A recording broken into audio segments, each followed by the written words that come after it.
All right, good afternoon. I'm Amy Snyder from the Connect and Communicate Series Planning Committee. Thank you for joining us for Once Upon a Story in the Academic Library, Storytelling Skills for Librarians. This discussion will be recorded and it will be made available to Pennsylvania Library Association College and Research Division members through the PALA CRD YouTube channel, as well as sent out to registrants and available on the CRD blog. For this discussion, you will only need a headset or speakers. We encourage you to ask questions in the chat box at the bottom right throughout the discussion, and we will address them at the end of the session. We'll also do our best to assist participants with technical issues. Please post those issues in the chat box as well. This session is brought to you by the Pennsylvania Library Association College and Research Division's Connect and Communicate series.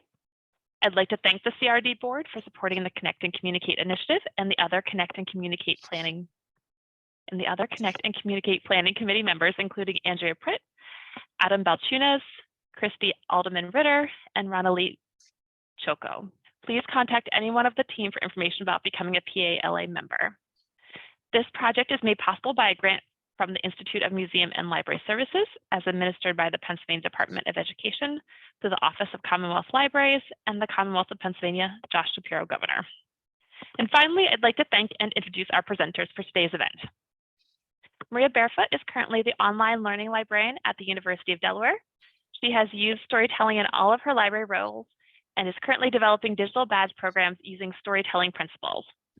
She became interested in the connection between storytelling and learning while pursuing her Master of Education degree from Indiana University of Pennsylvania. She recently presented at ACRL and has published in Reference Services Review, Pennsylvania Libraries Research and Practice, and the Library Assessment Cookbook.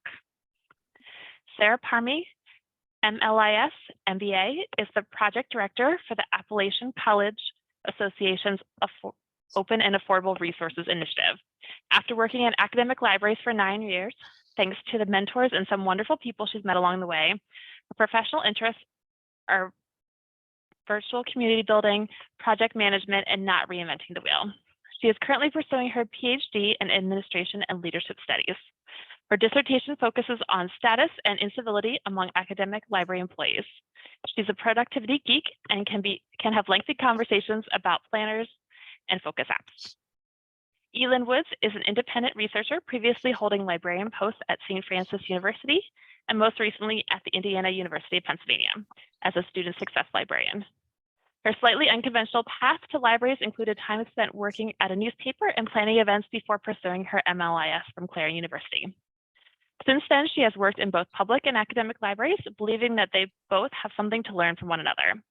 Her favorite way to tell stories is in the form of food, as she especially loves baking her way through historic Welsh and Northern English cookbooks and the recipes she has from her grandmothers. When she's not whipping up something in the kitchen, you can find her exploring the East Coast or on the hunt for the perfect red lipstick. So welcome, and with that, I'll turn the presentation over to all of you.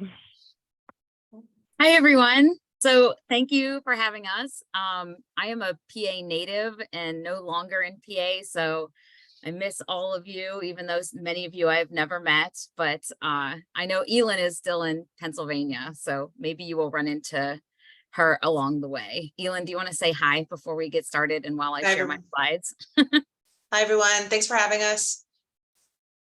Okay, so I'm going to go ahead and get started.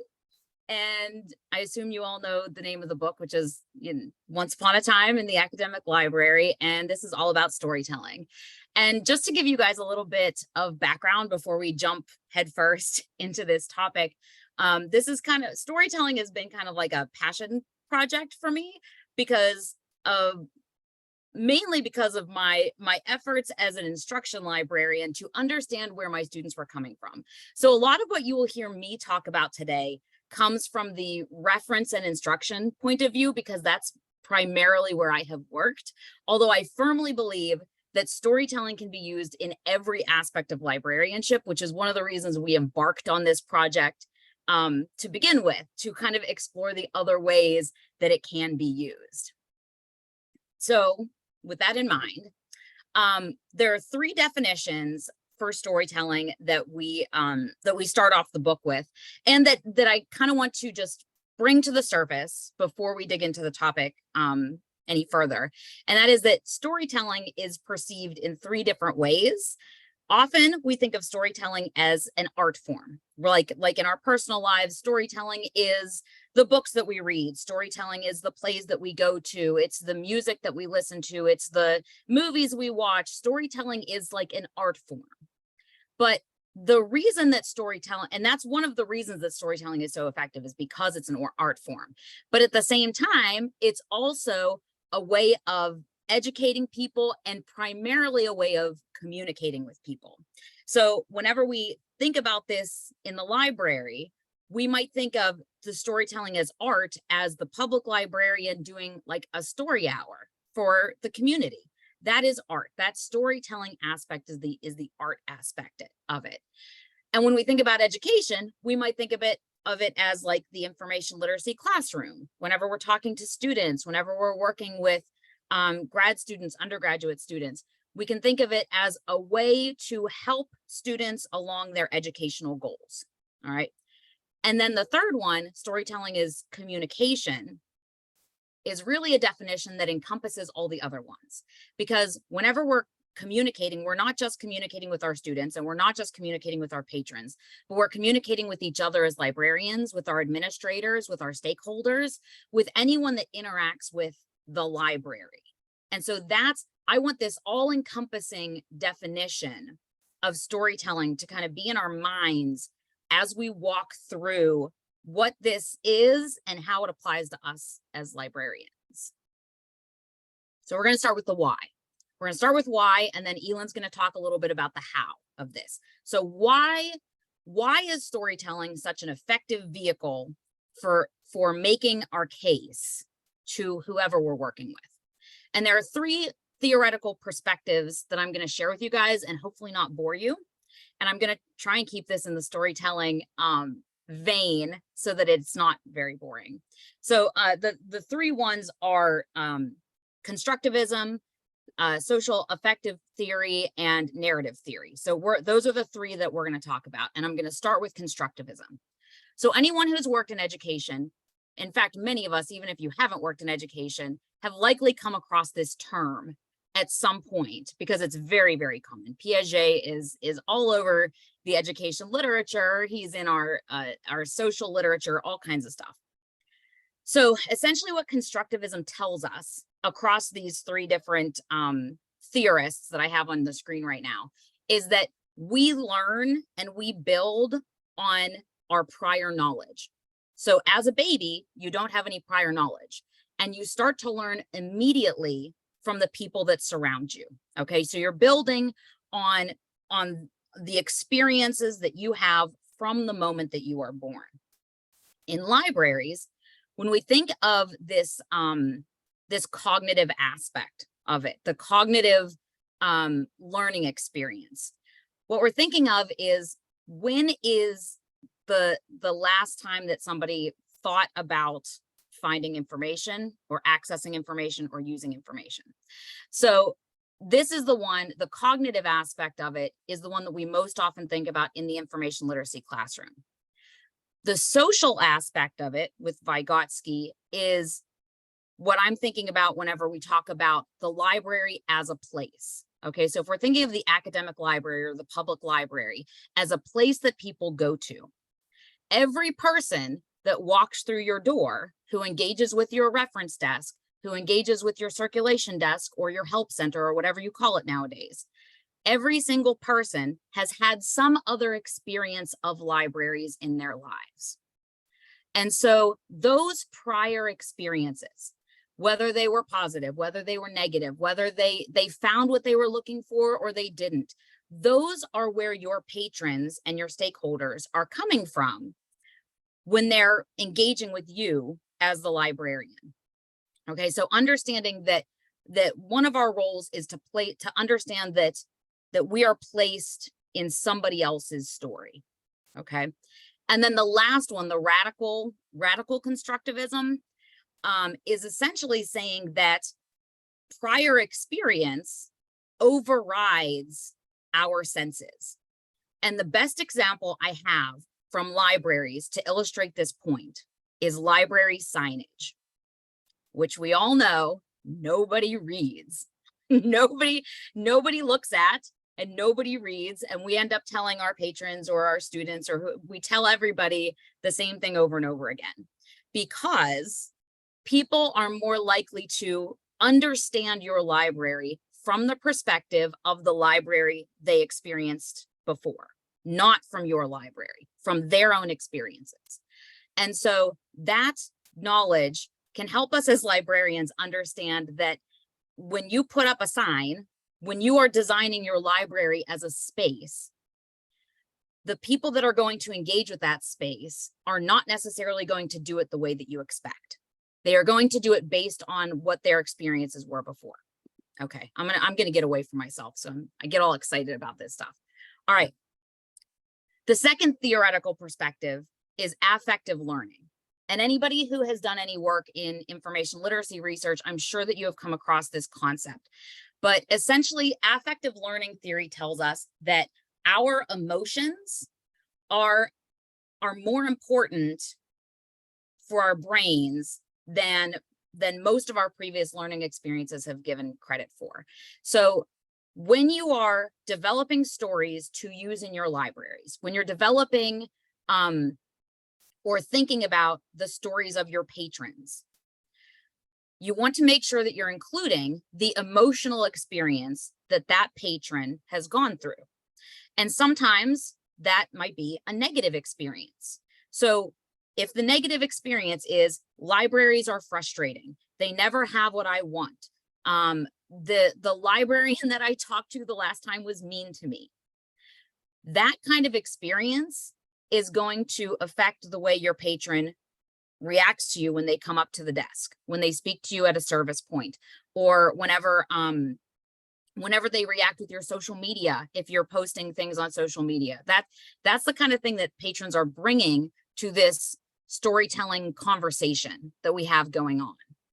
And so the biggest point from this theory that I took away is that as we are building our stories to communicate with people, we need to situate ourselves in the mind of our patrons, not in our minds as librarians. The patron is your protagonist. The patron is who the story is about. The freshman student that's coming through your doors for the first time and has never been in a library that was bigger than one room. That is your protagonist. The administrator who has worked at 15 different schools and has cut library budgets at all of them. That's your protagonist. That's the person whose mindset you need to be in when you are doing things like writing signage and posting social media posts and creating information literacy tutorials and creating LibGuides and creating all the things that we do as librarians. And then the last one is narrative theory. And so narrative theory, again, kind of reiterates the fact that every person walking through our doors has their own narrative. They have their own ideas and they have their own experiences of what they should expect from their library, how they should access information, and they have value judgments about the information in our buildings and about our role in society. So some people come to the library with this like worship mentality, like of, you know, every book is sacred and you can never remove anything from your collection because they are so important to everything. And that mentality is where we are coming from when we start to do storytelling in our practice. We're not coming from the, I'm a librarian, I know how to do reading, I know how to do instruction, like it's kind of a shifting your mindset from us to our patrons. And so with that in mind, I'm going to turn it over to Elin to talk a little bit of the how. You're muted. We've been doing these long enough. You think I just like remember, and yet anyway, so coming from where Maria left off, so it was a great segue, and I don't know if she knew it, but if we talk about how it actually works, so actually putting story into practice, we can bump to the next one, Maria. So we're looking at the mechanics of storytelling. So there's 3 basic questions to look at, and this follows along with everything about the patron or whomever it is that we are working with and helping is the protagonist. They also view themselves as the protagonist in the story. So that's important to know as well. They think that they are the main character, and we are just players. So it's important to look at things like whose story is it, what's happening, and what's at stake. So again, whose story is it? It's not our story. We're participating in part of it. And we may be writing the story when we're doing our instruction or things of that nature, but we are writing it for a specific person, or for specific people or groups of folks. Much like when writers write stories in general, Stephen King is writing, but he is writing for a specific audience. That's the same way when we construct our signage, when we construct our information literacy sessions, we are in that same sort of frame. So the story is for the people, it's for our students. We also look at what's happening. So we're building upon all of those things that Maria had talked about. If we meet with students or give surveys or do assessment with our students, whenever we ask them, what did you think about this information literacy session? What experience have you had with libraries or librarians before? We take what they've told us. So maybe they've never used the library before and they've never used it because it's intimidating. So if a lot of our students are viewing the library as intimidating, that's what's happening. They're viewing that as what can we do to combat that? Because we don't want the library to be viewed as intimidating, because we want people to come in and actually utilize their services. So we're looking at that. Followed up with what's at stake. And that can be anything from trying to get students into the library to use it more often, helping them with their projects or their coursework, retention, budgets, all of those certain things are at stake. So we look at those kind of 3 basic questions and we go along from there. So some of it as well as when we're thinking about along with whose story, we're thinking about who are we doing things for. So when we do the signage, we're doing it, we want to present it in a way that's not stop, you can't speak, don't do this, don't do that. That's not an environment that we would want to walk into. So let's create those sorts of things that are more welcoming. When we create videos for students, and this will come up in a bit in the next slide, who are we including in those videos? And are we doing them from the perspective of folks who live in the library and we eat, sleep, and breathe libraries, it seems? Or are we doing them from the perspective of folks who aren't familiar? Andrea had included in the chat really quickly about needing to try and remember that, because it's easy to perceive something is easy for us as something that's not for a student. We know more or less how the Dewey Decimal or Library of Congress system works. To students, that's a foreign language. So that's something that we need to communicate with them when we're thinking about anything that we do with them. And this kind of segues then nicely into the next part of thinking about social justice and representation. When we're thinking about the protagonists, especially if we're thinking about students, especially if we're thinking about college students, we know that a lot of our first years and our first generation students are shifting. They don't look the same as they did, let's say 10 years ago, 20 years ago, for very good reasons. In the past, how things have been done have either been, we tell something like a single story, and that's still something that's going on and something that we have to look at and combat. Single stories are defined as sort of who is the majority. So if we look at publishing statistics, 9 out of 10 children's books that are being published, and then this kind of goes along the way of other types of books as well, 9 out of 10 of those are majority are white main characters. Most of those who do not feature, who are characters of color, are rarely shown in a contemporary setting. They're frequently historical of note. And that's something that also happens within other literature that we're looking at as well. If we look at what librarians look like and the history of librarianship, we tell stories by the people who we have in our buildings, what voices are being heard, what voices are sitting at tables. So we constantly tell these sort of single stories, even if we don't mean to. So for example, if we're doing a training video and every person in the video is of the majority culture within your setting, it makes it seem like the only people who use libraries or the only people who libraries are for are that majority culture. And that has been what has happened in libraries. So instead, we want to look at shifting from that, telling that sort of single narrative and having a focus of just what has always been and breaking the status quo and looking at something like counter stories. So counter stories are giving voice to people who have been voiceless, but using real life situations. So again, not just saying, well, we know that some of our students who speak English as a second language. No, we want to actually look at, there are students on our campus who speak English as a second language. Here are some of the things that they've told us about how we can better the library, some of the things that we can get into the library to help them.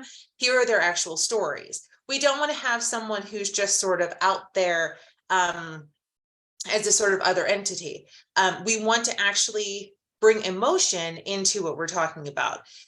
So that again goes into this mechanics. We often think about when we're in higher education that emotion is a bad thing, you know, that we can't talk about that when we write anything. It has to be just very cold and it has to be very sort of scientific.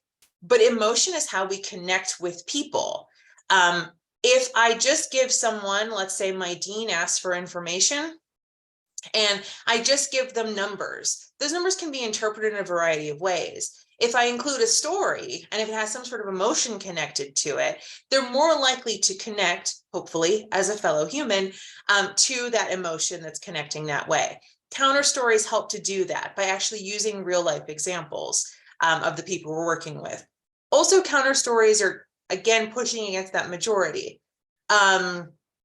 We look at things, for example, of some of the new students that are coming in, and we think about, you know, if English is their second language, as though that's a bad thing.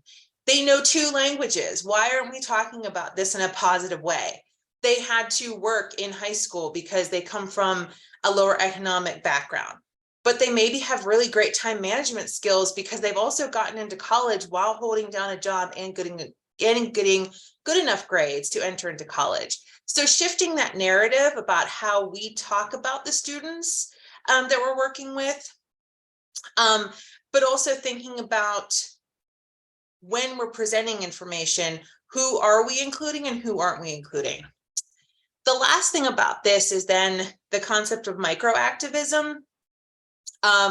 It's really easy to think that, like, well, we're going to take on this thing and it's going to be this really big thing. And if I'm not doing something big, I'm not actually making change. But I like to sort of tell the story of, if you've ever stepped on a Lego, like one single itty bitty Lego, that little Lego makes a lot of impact. So thinking about that if we're all just a Lego piece, but if we're all kind of coming together, we're all working in microactivism, there are ways of still accomplishing big things. So one of the things that Sarah, who couldn't join us today as an example of this, is she and I had worked on thinking about textbook prices. And we had asked our students, so again, we're getting these actual stories from our students, and they are the protagonists who are asking them what matters to them. How much did you spend on textbooks? We broke it down by colleges. We got some data that was really cool, but then we asked a follow-up because we both knew the power of story. What could you have done with that money if you hadn't had to have spent it on these textbooks that maybe you're not using? And then we got all of these like really human pieces. You know, we got told about they could have bought food. You know, we had to establish a food pantry on our campus where Maria, Sarah, and I were working together. They could have bought a winter coat. They could have done all of these really important things, and they're not getting to participate in those elements. So we ended up presenting it, and we could present those stories to not only some other avenues on campus, but we also got to present them to the president. And that really hit home that emotion. So again, thinking about not just telling the same story, not just telling example stories, but actually saying someone on your campus right now who you maybe pass every day is living this experience. And this is something that we can do, taking small steps to make it better. And so now we're going to dig into 2 examples from the book. Going to read a little bit about what happened through that, and Maria is going to start with an instruction selection. Yeah, so one of the things for anyone who has looked at the book, it's broken down into 3 sections of contributed chapters. So I want to make sure that I give credit to our wonderful chapter authors who were actually using storytelling in their library work and were willing to contribute to this book, so that we want to highlight that work and kind of show you like what this looks like in practice. So the first one is from the section of Tales from the Information Literacy Classroom. Information literacy goes by many names, and this one in particular we chose because it's titled A Tale of 5 Case Studies, Reflections on Piloting a Case-Based, Problem-Based Learning Curriculum in English Composition. So case-based learning and problem-based learning are 2 examples that we talk a lot more about in the book, in the beginning portion and later in the chapters. And this is just like an excellent example of case-based, problem-based learning contributing to students' work. So I'm going to read to you like the little intro that sets up the story for this chapter. So it starts off, lively discussions break out in noticeable contrast to the dull white walls of a windowless library classroom. 4 college students immediately dismiss a news article as biased, emotional, and useless. Remember, context and purpose matter, echoes a pointed reminder from the librarian. A case study handout, forgotten and pushed aside since the start of the activity, gets picked up and reread with a new focus. It explains that Taylor, the subject of the case study, is terrified by a recent article and wants to make their senior senator aware of this concern. Wait, a member of the group says, this might actually be useful for Taylor. Let's take a look at it. The source in question for Taylor's group is an editorial in the Washington Post arguing for stronger regulation of 3D printed guns. Taylor's case study, along with 4 others distributed across several small groups, provides the foundation for today's source evaluation activity. Using these real-world scenarios, students explore complex questions of authority and bias while also considering the context and purpose of the subjects of their case studies. In the reflection assignment a few days later, a student muses, Monday, the library day, was really helpful in learning how to evaluate sources, which is something I struggle with. I didn't realize that so much research needed to be done about research. When the class reconvenes in the library 2 weeks later, this time using the practice of identifying new facets of a research topic and finding sources in the library databases, Taylor's group is energetic and engaged. Their exploration takes them down an interesting path from 3D printed ammo to the Second Amendment to broader issues with 3D printing technology. When the team shares their brainstorming and receives feedback from another group, it's clear that they're not just invested in Taylor's topic, they've also made a personal connection with their case study and put themselves in Taylor's shoes. The team has the opportunity to step into Taylor's shoes one last time for a 3rd and final library session. Passionate and eager to find a thoughtful solution to this complex issue, the group dives into synthesizing the sources they found with additional sources provided by the librarians using a research matrix. The students then transition into writing, picking a main idea, drafting a paragraph, and weaving together evidence from various sources to support their claim. Bits of the conversation arise above the din as each case study team races to write a compelling paragraph. What argument is going to be most persuasive? This is good, but it could be better with evidence. Well, I can't say that because it would contradict what we just said. We really need a conclusion. After the frenzy of drafting is done, everyone takes a breath before swapping their work for peer review. The students reviewing the paragraph written by Taylor's team are impressed. They cited 3 sources and addressed a counter argument while making a compelling claim. The student who pushed to include the counter argument smiled and shrugged in a gesture of, Yeah, I did that. As everyone begins trickling out of the room at the end of class, one student comments that he is considering using the topic for his final paper and admits half jokingly, that was probably the best paragraph I've ever written. So the reason we picked this is, first of all, because the use of these cards, this card that you're seeing on the screen is what these librarians used to prompt their students into thinking more deeply about a topic. And then they guided the activity through how would you help this person? How would you address their concerns? And they pulled it all together into a paragraph as if they were actually communicating with this person. So this goes back to the idea of storytelling as a communication vehicle, understanding that somebody else's perspectives are loaded with emotion. You know, Taylor's story that they were using was an emotional one of fear of these 3D printed guns. Okay. And then the final reason that we really like this one is because they were using the counter narrative of someone who uses they, them pronouns. This was a really good example of just it wasn't a big part of the story. It was just that this character who uses they, them pronouns is now represented in a library activity where they might not have been before.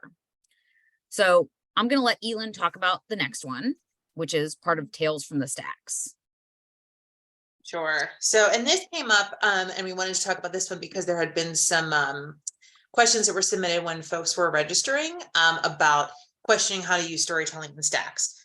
So we can get into that more, but I'm going to do the same thing that Maria did, read the little intro part, and then, you know, if more questions arise from there, we'll be happy to talk about those. So this chapter is chapter 6. If you have the book, and it's called The Depository is Large, It Contains Multitudes, from L.E. Ames. A fresh-faced first-year MLIS student sits down at his office desk at his student library job and cracks open a hardcover linen-bound journal. It is February, January, hard to say. It's been raining since daylight time ended. And to be fair, you can't see the sky from the office that once belonged to some other unit, but has slowly but surely been ceded to the graduate student employees, to no real complaints from anyone.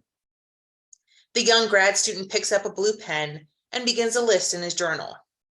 U.S. LGBTQ history, military service, DADT trans service ban, blood bans, AIDS in Gov Docs, bathroom bills, lavender scare, marriage, civil rights via SCOTUS, UN intersex stats doc. In the background, a kettle dings to indicate the water has boiled. The other GovPub's grad student employee enters, a fresh cup of tea in her hand. Looking up at his colleague, he leans back in his chair and looks over his shoulder. Hey there, friend. What's up, she says, placing the cup of tea on her desk and tossing her planner beside it. Can I talk through a thing, he asks. Sure. Okay, so I'm reworking the gays in the military guide and, oh, good. Yeah, like, right? There are other stories we could be telling on that page. There's more than just the military, but yes. But let's say I put together this queer Americans identity-oriented LibGuide, something, which is what I want because if the gays in the military guide is so popular, there's clearly an audience. And we have the Native American page on the sources by subject page, right? So shouldn't we have broader representation there? Do them all, you know, or well, not all is probably impossible, but at least do more. She sips her tea. That sounds great. Except how much do you do and what are the divisions? And how do you keep it current? Oh yeah, how do you keep it current? Although maybe if the focus is stories, that frames the guide away from current events. She squints a little. How do you mean?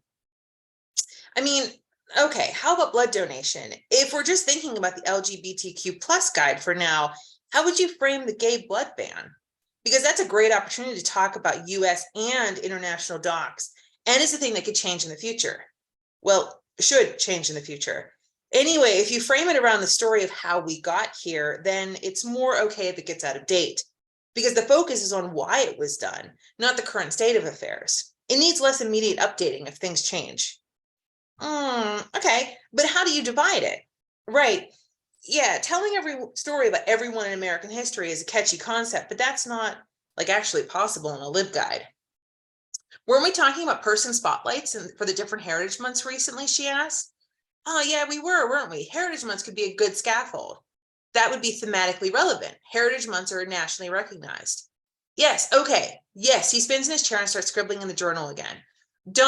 You got to put some scope on this, she comments. He runs his hand through his hair, breaking off the furious scribbling for a moment.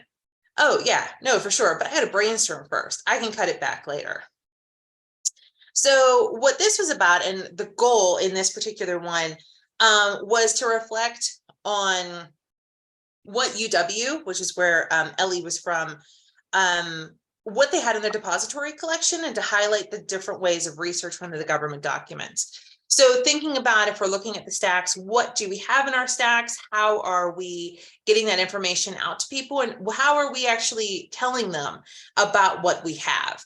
Are we using like really difficult to navigate subject headings, or are we breaking them down into something that maybe people recognize? Or are we putting them in a research guide and we're clearly labeling something about diversity in the government documents? Cool, here's all the different ways it is. Here's how we think about how we utilize this. And so thinking about when someone connects with this, much like if they see a sign in the library or anything like that, how will they interact with this? And then breaking it down into how do we actually think about things? So having that conversation and having kind of keeping that story going. So this is one example of how to utilize things in the within the stacks. And then I think it also furthers that, like, if you're missing something, perhaps how can we finish that? So kind of coming back to this story of like, okay, we told this story, but this isn't a story that we're getting to tell. How can we tell that story then too? And kind of keep this as a living thing, which sort of seems to be the efforts of those two grad students in the piece. Yeah, and so we I think we actually have time for the last one that Sure. we weren't sure if we were going to have time to, so we'll do that one too. But because there was a question about using storytelling in the stacks. The stacks we're using that word to kind of refer to collections. Yeah. And the idea of using storytelling to highlight your collections means looking for areas that you have a strength in your collection and then highlighting that to your patrons. And it might be through a LibGuide, but it might also be through displays, and it might be through lesson plans that you distribute, or it might be through classrooms. But it's really about using the stories that are present in your collection. And this was a good example of that. And then the last one was Tales from Library Spaces by Holly Jackson. It's using existing fandoms to create your own library stories. How Harry Potter inspired murder mystery introduced first-year students to the library. And before I start on this, one of the reasons that I don't think I mentioned earlier that this in particular works is because people grab onto things that they recognize. So this goes back to that cognitive constructivist learning, is that people recognize Harry Potter. I can build around that to connect to the stories that are already in their head. So this is what Holly wrote. The first week of class at any university can be daunting. Trying to find your way around campus, getting to know your roommate and other people on your floor, trying to get used to being on your own. Or at least that's how it's going for me. It's finally Friday, and while I've got an 11 a.m. class, there's a Fall Fest event going on too. There are a ton of tables all around the quad, and heading up clear across campus to the student union. There are inflatables, food trucks. I'm pretty sure every student organization you could imagine is there. One group even has cotton candy they're giving out. I was kind of surprised to see a table for the library. I mean, don't get me wrong, I'll definitely end up there, but they don't seem like they're really competing with the student orgs for membership or anything like that. I got curious and dropped by, and they told me that there's a game night tonight. So an hour after they close, they're opening back up just for pizza and games. They should do this all the time. They said there are computer games, video games, board games. Plus, they're trying out a Harry Potter themed murder mystery. My roommate's going to love that. She's a huge Potterhead. I'm excited to see how they do this. I popped by on the first day of class to print out my syllabi, and the library is huge. There's a massive open space on the second floor, so that's probably where they're going to do the games. So this chapter starts out from the perspective of the student learning about a library event, understanding the library as a space and what their positionality is in that space. You know, this student is not coming to this library event as a, wow, I really need to know how to use the library to succeed. Like that is not the narrative that is in this student's head. It is the social event. It's going to be fun, and it connects to something that they already have experience with, and they already know that they enjoy. And so this was a really good example of how we can use stories to draw people in and help them understand how we fit into their story. So with that in mind, we're doing really good on time. Elin and I must have talked faster than we anticipated. Yeah, that we had before. And Sarah, you know, Sarah wasn't able to be here, so that maybe made it too. So maybe, do we want to take some questions, and maybe we'll just have a really nice discussion? I just want to point out, before we get too much into the questions, that I'm going to put an evaluation survey in the chat. So if you do need to take off early or anything like that, it's really important that you fill out our survey because we are required to submit evaluation data for the LST grant application. So I threw that in the chat. We did have some questions come in while you all were chatting. David Runyon said, is there a good balance between telling counter stories and asking others to tell their own counter stories? Elin, you want to take this one? Sure, yeah. And I saw Vicky had kind of, as though she's like part of us, was like, she suspects, and she answered like kind of the same way that we would. So having students tell them is really important, like actually giving them space and allowing them to kind of be part of whatever we're doing is important. But yeah, definitely not pressuring anybody into doing it. So for that example, when we told some of the counter stories, ended up kind of being using the things about Post-it notes with the textbooks. We didn't ask for names or anything, so they could kind of, they were anonymous, but we got to talk about like real life people on there. Because there is this idea, and there's even an idea of once you are perhaps a faculty member or working on a campus, as though you come from a certain like economic background, or that like you have things, you know. So sometimes even just opening up that narrative and saying like, well, no, not everyone who's here, just because they're here and college is expensive, doesn't mean everyone has that money to do this necessarily. There's other things. And sometimes that can reflect on yourself as well. Like even as someone who works for the college, telling your own kind of counter story, because likely we have some part of us that isn't part of the majority. So one of the examples I used in the book was about a professor talking about coming out and coming out as working class, and talking about like understanding students who come from that similar background, what that's like, the intimidation of being somewhere.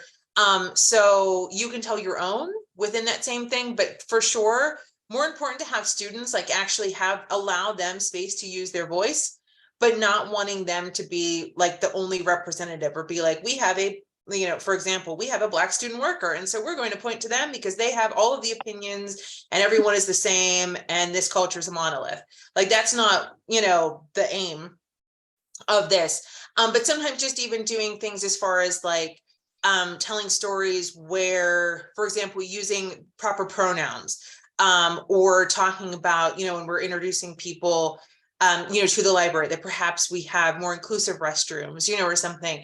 Those are sort of even things because those stories came from students or someone having experience there. So for sure, have students do it, but don't, you know, less speaking for them, and don't, again, valid point of making sure that we're not using them as a representative for everyone and their experience, because that's the complete opposite of the aim of, you know, kind of what we talked about. Yeah, and I think that that example that you and Sarah did at about collecting student stories about overpriced textbooks. Yeah. One of the nice things is that at the library, the library became a voice for those stories, where students potentially would not have had a venue to share, or they might not have wanted to share like out loud from their own mouth.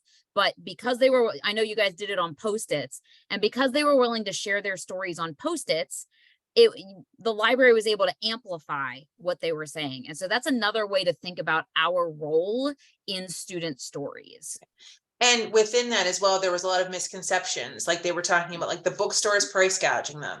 When actually the bookstore, when we talked with them, they were like, we try to be even less than Amazon. He was like, we don't make money off of this.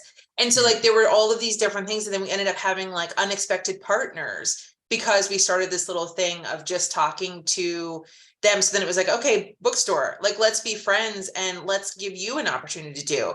To talk about. The plan was to do a town hall, and then a pandemic happened. And then it was sort of, things shifted to like, let's make sure that everyone can still learn the rest of the semester. Yeah. Alyssa, I see you have your hand up if you want to come off mic and ask your question or comment. Sure. So I had a question and a comment. Let me lower my hand. Hold on.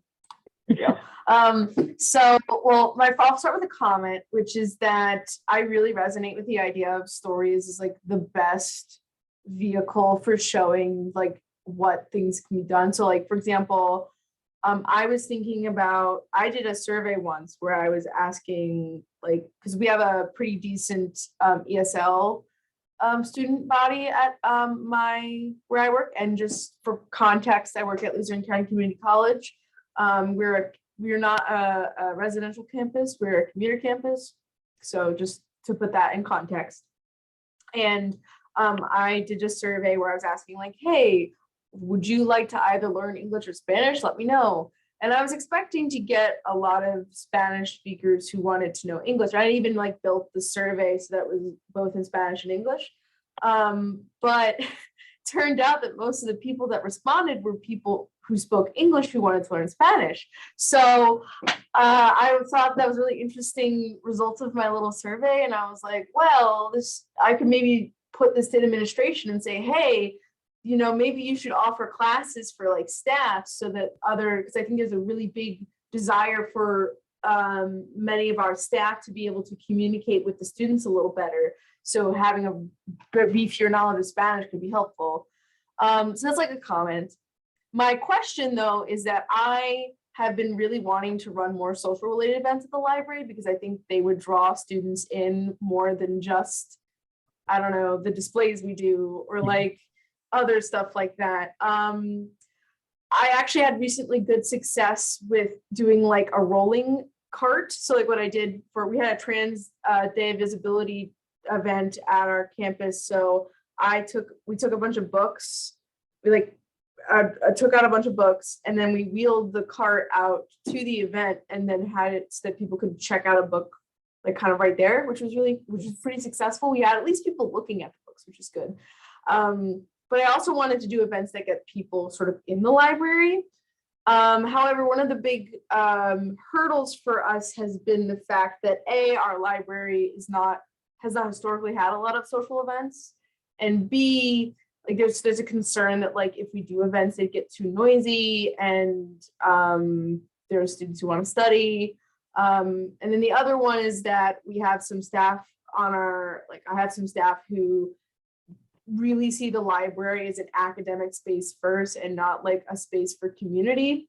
So I think there's also the idea that like it's been a little difficult to get everyone on board with some ideas because it's like, oh, students can just go to the student life office to do that kind of stuff, or oh, we don't need to offer like fun coloring activities for de-stress week. There's already people who did that, even though I went to the director of student life and he was like, yeah, sure, we'd love to collaborate with you. So I guess I'm trying to figure out methods of trying to balance that of like, wanting to do fun events, because I think that's really what will get students in the door, while also respecting the fact that, I guess we're not a public library. So yeah. And I mean, you've also kind of touched on the age-old question of we want to bring in the stories of our students, but how do we get those stories? How do we get them to tell us what they need from us, what they want from us, how they want to interact with our library spaces?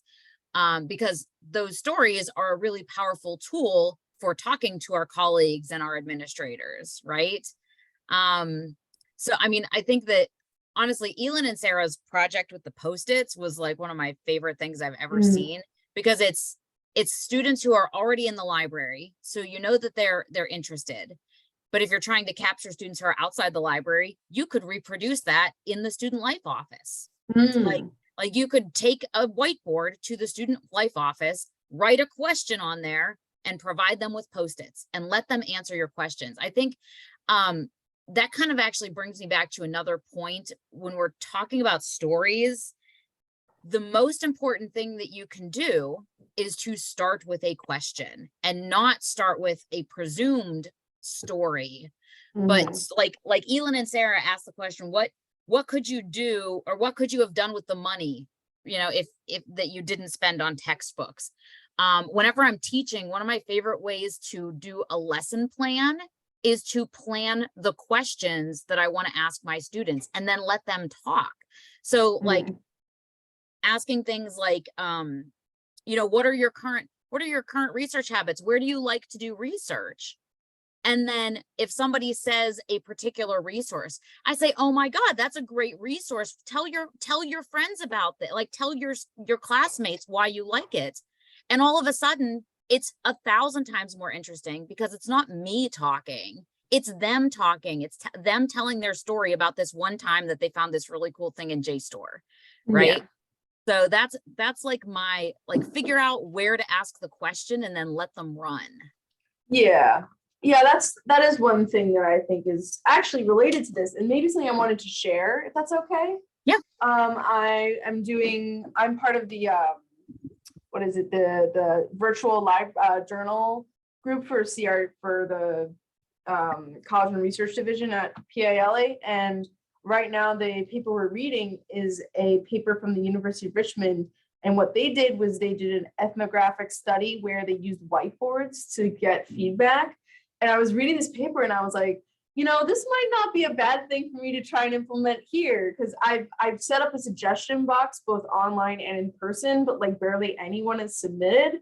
So I'm thinking that maybe the whiteboards would be a better idea, because I think the one thing that's drawing me in with this is that like students can sort of respond to each other in real time. They can see each other's responses. So it becomes less of like me wanting to know what you think and more of like, let's have a conversation about how we feel about this topic, which I think is more engaging. So yeah, I don't know, I'd Alyssa, be interested in trying to implement this.